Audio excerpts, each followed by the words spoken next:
নমস্কার বন্ধুরা, welcome to cricket and football hub. তো বন্ধুরা, এই ভিডিওতে তোমাদের মধ্যে বেশ কয়েকটা গুরুত্বপূর্ণ আপডেট নিয়ে আলোচনা করার আছে। সেক্ষেত্রে ভিডিওটা না স্কিপ করে তোমাদের পুরোটা দেখার অনুরোধ থাকলো। আর তোমরা যারা আমাদের এই চ্যানেলে প্রথমবার এসেছো তারা কিন্তু অবশ্যই ভিডিওতে লাইক দিয়ে চ্যানেলটাকে সাবস্ক্রাইব করে রেখো, কারণ তুমি কিন্তু এখানে তোমার প্রিয় দলের সমস্ত রকম খেলার খবর সবার আগে পেয়ে যাবে। তো চলো আর দেরি না করে আজকের ভিডিওর মেন টপিকগুলো নিয়ে আলোচনা শুরু করা যাক। সো ফার্স্ট অফ অল যদি মেহতাব সিংয়ের বিষয়টা নিয়ে কথা বলা যায়, তো তোমরা জানো ২৬ বছর বয়সী এই তরুণ ভারতীয় ডিফেন্ডার মেহতাব সিংকে আসন্ন মৌসুমে দলে নেওয়ার জন্য বাংলার দুই প্রধান ইস্টবেঙ্গল ও মোহনবাগান দুই ক্লাবে কিন্তু ঝাঁপিয়েছে। একদিকে আনোয়ার আলীর জায়গাটা ভরাট করার জন্য মোহনবাগান ম্যানেজমেন্টের প্রয়োজন একজন অত্যন্ত অভিজ্ঞ ভারতীয় ডিফেন্ডার। অপর দিক দিয়ে আনোয়ার আলীর ব্যাকআপ হিসাবে ইস্টবেঙ্গল দলে দরকার একজন ভারতীয় সেন্টার ব্যাক পজিশনের প্লেয়ার, যার কারণে দুই প্রধানই কিন্তু ঝাঁপিয়েছে মুম্বাই সিটি এফসি দলের এই তরুণ ডিফেন্ডার মেহতাব সিংকে নিজেদের দলে নিতে।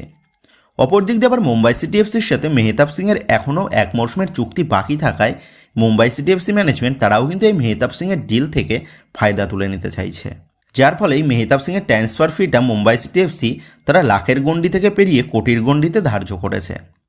যেমনটা এর আগেই তোমাদের জানিয়ে দিয়েছিলাম, মেহতাব সিংকে ছাড়ার জন্য ট্রান্সফার ফি হিসাবে মুম্বাই সিটি এফসি ৩ কোটি টাকা ট্রান্সফার ফি চেয়েছে। সেহেতু মেহতাব সিংকে দলে নিতে গেলে ট্রান্সফার ফি বাবদ মুম্বাই সিটি এফসিকে কিন্তু ৩ কোটি টাকা পে করতে হবে, প্লাস আবার মেহতাব সিংয়ের স্যালারিটা আলাদা। সেক্ষেত্রে মেহতাব সিংকে যে প্রধানই দলে নিক না কেন, সেই প্রধানকেই কিন্তু প্রথম বছরেই আনুমানিক ৫ থেকে ৫.৫ কোটি টাকা খরচ করতে হবে। তবে মেহতাব সিংয়ের ডিলে এত পরিমাণ টাকা খরচ হবে জেনেও দুই প্রধানই কিন্তু অল আউট ঝাঁপিয়েছে মেহতাব সিংকে দলে নেওয়ার জন্য।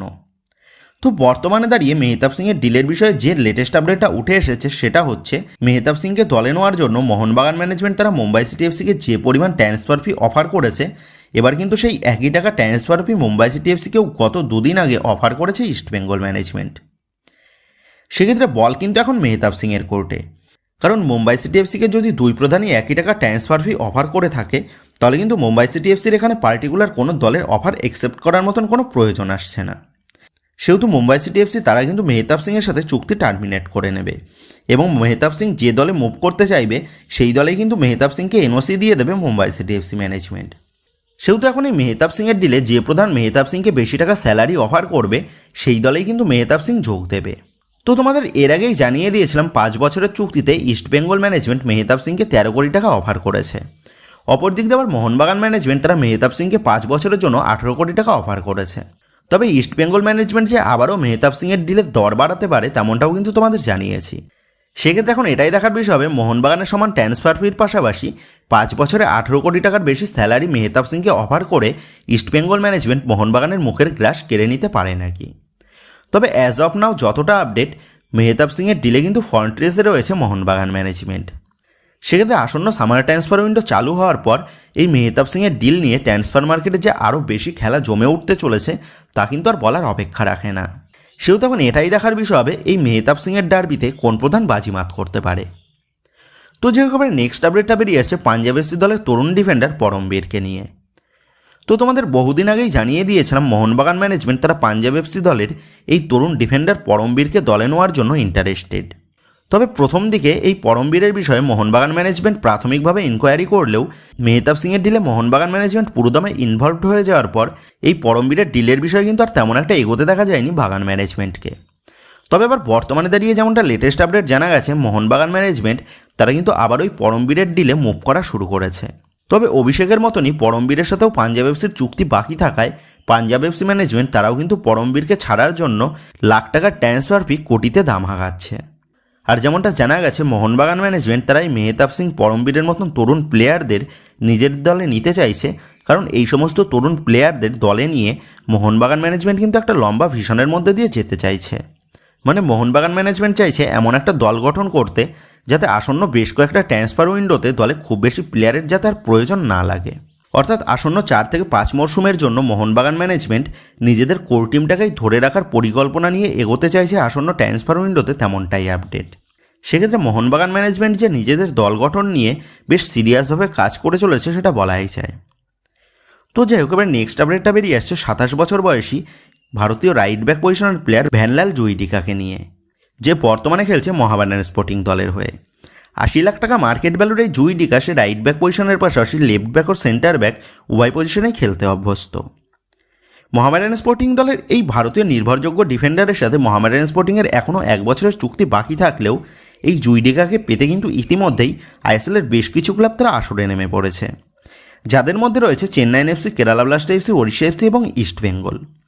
সেক্ষেত্রে এখন এটাই দেখার বিষয় হবে মোহামেডান স্পোর্টিংয়ের এই ডামাডোল পরিস্থিতির মধ্যে দিয়ে তারা তাদের প্লেয়ারদের দলে ধরে রাখতে সক্ষম হয় নাকি। যেখানে আসন্ন ট্রান্সফার উইন্ডোর জন্য আইএসএলের সমস্ত দলগুলি দল গঠনের জন্য নিজেদের পরিকল্পনা নিয়ে এগোনো শুরু করে দিয়েছে, সেখানে দাঁড়িয়ে মোহামেডান স্পোর্টিংয়ের কর্মকর্তারা তারা কিন্তু এখনও পর্যন্ত নিজেদের গদির মায়া ত্যাগ না করেই ইনভেস্টরের সাথে ঝামেলায় জড়িয়ে রয়েছে।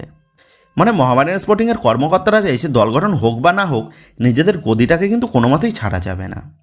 সেক্ষেত্রে এখন এটাই দেখার বিষয় হবে মোহামেডান স্পোর্টিংয়ের কর্মকর্তারা শেষ পর্যন্ত নিজেদের গদির মায়া ত্যাগ করে ভালো একটা দল গঠনের জন্য ইনভেস্টারের সাথে তাল মিলিয়ে কাজ করে, নাকি এইভাবেই ইনভেস্টার গোষ্ঠীর সাথে ঝামেলার মধ্যে দিয়েই এগিয়ে যায় মোহামেডান স্পোর্টিং ম্যানেজমেন্ট। তো যাই হোক, এবার লাস্ট আপডেটটা বেরিয়ে আসছে দুই প্রধানের মধ্যে এক নতুন কন্ট্রোভার্সি নিয়ে। তো তোমরা জানো প্রতিটা মরশুমেই মোহনবাগান ম্যানেজমেন্ট নিজেদের দলে একটা ভারতীয় প্লেয়ারকে দলে নিয়ে ট্রান্সফার মার্কেটে চমক দেয়, আর ঠিক সেই মতনভাবেই এই মরশুমেও মেহতাব সিংয়ের ডিলটা চূড়ান্ত করে চমক দিতে চাইছে বাগান ম্যানেজমেন্ট।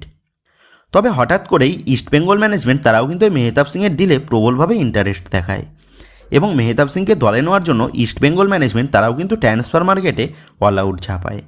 তবে কেন মোহনবাগান ম্যানেজমেন্ট মেহতাব সিংকে এত টাকা অফার করেছে সেটাই কিন্তু এখন সহ্য হচ্ছে না ইস্টবেঙ্গলের বেশ কিছু প্রাক্তন খেলোয়াড়দের, যাদের মধ্যে অন্যতম হচ্ছেন ইস্টবেঙ্গল দলের প্রাক্তন খেলোয়াড় অ্যালভিটো ডিকুনা। তো এই অ্যালভিটো তিনি বলেছেন মোহনবাগান দলের কর্ণধার সঞ্জীব গোয়েঙ্কা তিনি বিনা কারণেই প্লেয়ারদের দর বাড়িয়ে দিচ্ছেন, যাতে ইস্টবেঙ্গল দ্বারা কোনো প্লেয়ারকে নিজেদের দলে তুলতে না পারে এবং ইস্টবেঙ্গল যাতে ভালো দল গঠন করতে না পারে। আর মোহনবাগানের বিরুদ্ধে এবার কিন্তু এমনই কথার আক্রমণ হেনেছে ইস্টবেঙ্গল দলের এই প্রাক্তন খেলোয়াড়। তো অ্যালভিটো আরও বলেছেন সঞ্জীব গোয়েঙ্কার যদি এতই টাকা থাকে তাহলে তিনি ভারতীয় ফুটবলের উন্নতির জন্য কাজ করুক, কিন্তু সেটা তিনি না করে ইস্টবেঙ্গলের দল গঠনের পথে বাধা সৃষ্টি করছে, আর এমনটা করে তিনি কিন্তু ভারতীয় ফুটবলের ক্ষতি করছেন, তেমনটাই কিন্তু বলেছেন এই অ্যালভিটো। তো এই অ্যালভিটোর করা মন্তব্যের পরিপ্রেক্ষিতে বলি, আচ্ছা মেহতাব সিংয়ের ডিলে সর্বপ্রথম মোহনবাগানই তো ঝাঁপিয়েছিল, তাহলে কেন আপনাদের দল মেহতাব সিংয়ের ডিলে এগোলো যখন আপনাদের কাছে আনোয়ার আলীর মতন প্লেয়ার রয়েছে? আর মোহনবাগান ম্যানেজমেন্ট যদি প্লেয়ারদের দাম অকারণে বাড়ায় তাহলে আনোয়ার আলী কি অতটা স্যালারি পাওয়ার যোগ্য ছিল যেটা আপনারা দিয়ে আনোয়ার আলীকে নিজেদের দলে নিয়েছেন? এর পাশাপাশি আবার জিকসনের দর কেন বাড়ালেন? সেক্ষেত্রে আপনাদের কিন্তু নিজেদের দোষটা চোখে পড়ছে না, কিন্তু অন্যরা কিছু করলেই সেটাই কিন্তু দোষ হয়ে যাচ্ছে। আর যার পকেটে বেশি টাকা আছে সে কিন্তু বাজারে গিয়ে দামি জিনিসটাই কিনবে। আপনাদের কাছে যদি টাকা না থাকে তাহলে ভালো জিনিস নিয়ে আপনাদের দামাদামি করার কিন্তু কোনো প্রয়োজন নেই। সেহেতু মোহনবাগানকে টক্কর দিয়ে ইস্টবেঙ্গলের কাছে যদি মেহতাব সিংকে নেওয়ার মতন টাকা থাকে তাহলে মেহতাব সিংকে নিজেদের দলে নিয়ে নিক, আর যদি সেটা না থাকে তাহলে অন্য ম্যানেজমেন্ট কী করছে মেহতাব সিংয়ের ডিলে সেই নিয়েও কিন্তু আপনাদের অন্তত ভেবে লাভ নেই। যদি মেহতাব সিংকে ইস্টবেঙ্গল দলে খুবই প্রয়োজন পড়ে তাহলে প্রয়োজনে আপনি নিজের পকেটের অর্থটা খরচ করে মেহতাব সিংকে ইস্টবেঙ্গল দলে নিয়ে আসুন, কিন্তু আপনি সেটা না করে মোহনবাগান কী করছে, কেন করছে বা কেন করবে এই নিয়েই কিন্তু আপনি ব্যস্ত। সত্যিই যদি আপনি ইস্টবেঙ্গলের সাফল্য নিয়ে এতটাই চিন্তিত থাকেন তাহলে আপনিও ইস্টবেঙ্গলের ভালো দল গঠন করার জন্য নিজের পকেটের টাকা দিয়ে ইস্টবেঙ্গলের পাশে দাঁড়ান, কিন্তু আপনি সেটা না করে শুধুমাত্র বাজার গরম করার মতনই কথা বলছেন। সেক্ষেত্রে দীর্ঘদিন কোনোরকম সফলতার মুখ দেখতে না পেয়ে অ্যালভিটোর যে মাথা খারাপ হয়ে যাওয়ার মতন মন্তব্য তিনি করছেন সেটা কিন্তু স্পষ্ট। তো যাই হোক বন্ধুরা, অ্যালভিটোর করা এই মন্তব্যের পরিপ্রেক্ষিতে তোমাদের কি মনে হয়? সত্যিই কি মোহনবাগান ম্যানেজমেন্ট ভারতীয় ফুটবলের ক্ষতি করছে প্লেয়ারদের বেশি দাম দিয়ে নিজেদের দলে কিনে, নাকি অ্যালভিটো সে ফ্রাস্ট্রেটেড হয়ে পড়েছে সাফল্যের মুখ দেখতে না পেয়ে? এই বিষয়ে তোমাদের মতামতটা অবশ্যই নিচে কমেন্ট করে জানিয়ে দিও। তো যাই হোক বন্ধুরা, এই ভিডিওতে এই সমস্ত আপডেটগুলো নিয়েই তোমাদের মধ্যে আলোচনা করার ছিল। তো আশা করি ভিডিওটা তোমাদের ভালো লেগেছে। তো যদি ভিডিওটা ভালো লেগে থাকে তাহলে ভিডিওতে লাইক দিয়ে চ্যানেল সাবস্ক্রাইব করে পাশে থাকা বেল আইকনটা অবশ্যই প্রেস করে দিও। আর তোমরা যারা এখনও পর্যন্ত আমাদের সোশ্যাল মিডিয়া পেজের সাথে যুক্ত হওনি তারা কিন্তু অবশ্যই নিজের ডেসক্রিপশন বক্সের লিঙ্ক থেকে আমাদের সোশ্যাল মিডিয়া পেজের সাথে যুক্ত হয়ে যেও, কারণ এখন কিন্তু সমস্ত লেটেস্ট আপডেটগুলো সবার আগে আমাদের সোশ্যাল মিডিয়া পেজেই পোস্ট করা হয়।